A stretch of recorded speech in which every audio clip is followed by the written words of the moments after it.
Thomas the Tank Engine was a little blue engine who always tried to be really useful. He and all his friends lived on the island of Sodor.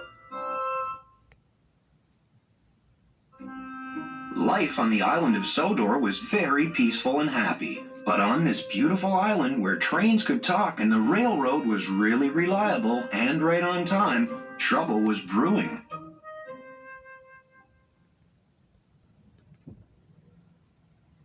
Sir Topham Hatt, the railroad director, was going on a vacation. Mr. Conductor, who traveled from place to place in a shower of gold dust, was coming to help him out.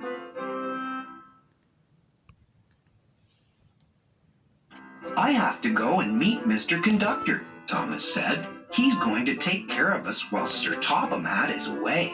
"I think we can take care of ourselves," huffed Gordon. Whoosh!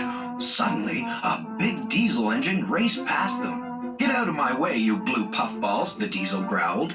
"What was that?" asked Gordon nervously. "That was a problem," Thomas said as the diesel screeched away. "That's Diesel 10. Sir Topham Hatt sent him to help us steam engines, but Diesel 10 is behaving as though he hates us. I think he's a really scary engine." "Ha!" grumbled Gordon. "Really useful engines like us have to be brave, little Thomas." Thomas agreed, but he couldn't help feeling frightened. Meanwhile, Diesel 10 was planning to get rid of the steam engines once and for all. He wanted to run the railroad.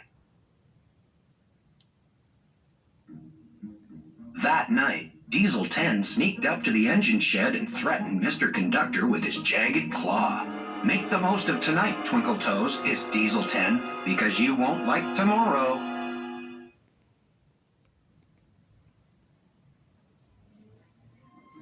Mr. Conductor had another problem, too. "I've suddenly lost all my sparkle," he sighed to Thomas. "To get it back, I must find some more gold dust."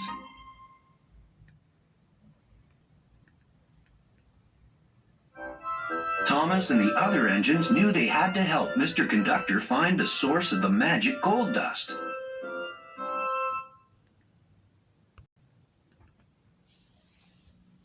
"While the boss, Sir Topham Hatt, is away, we cats will play," purred Diesel 10 to his pals. Splatter and Dodge gulped.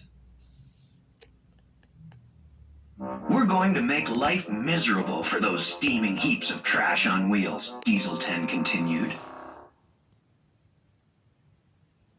"This island doesn't need them. It needs diesels. There's no use for steam engines these days. They're history." "But what about Mr. Conductor?" asked Splatter. "Isn't he going to stop us?" Dodge asked.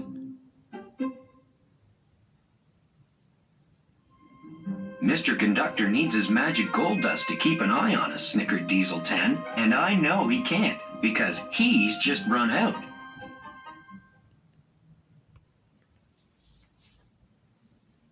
A door opened on Diesel 10's cab roof, and out came his huge metal claw.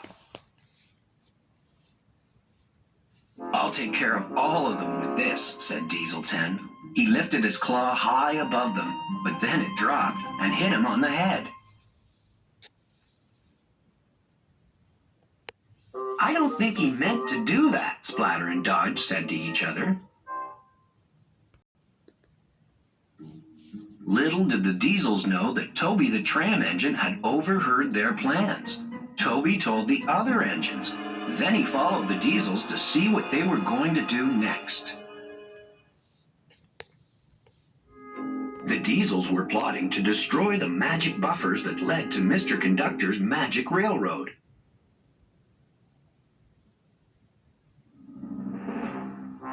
"We don't know where the entrance to the magic railroad is, and we don't know which are the right buffers to destroy," said Diesel 10 to Splatter and Dodge, "so we'll have to destroy all of them."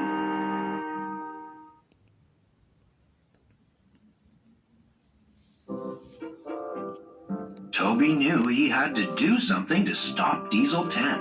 "I've got to distract him," thought Toby. Clang! Toby rang his bell as loud as he could. "It's the old teapot," shouted Diesel 10. "Smash him!"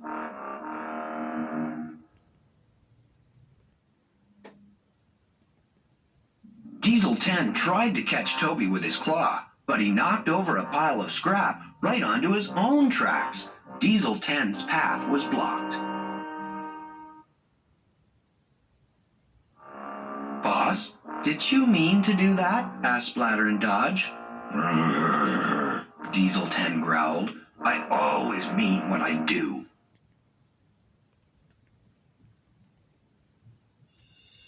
Diesel 10 was mad when he found out that Thomas had traveled the magic railroad to bring back Lady the Golden Engine.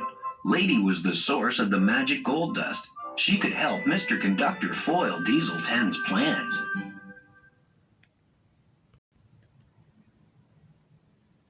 Diesel 10 chased Lady, but Thomas raced between them. All three engines headed towards a dangerous old viaduct.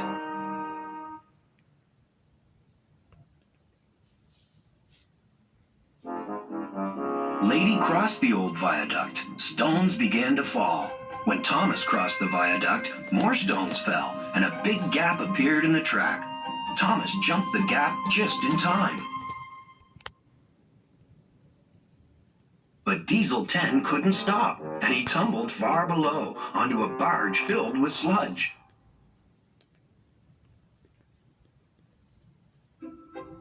Lady was safe, and there would always be plenty of gold dust. "You're a really useful engine," Gordon told Thomas.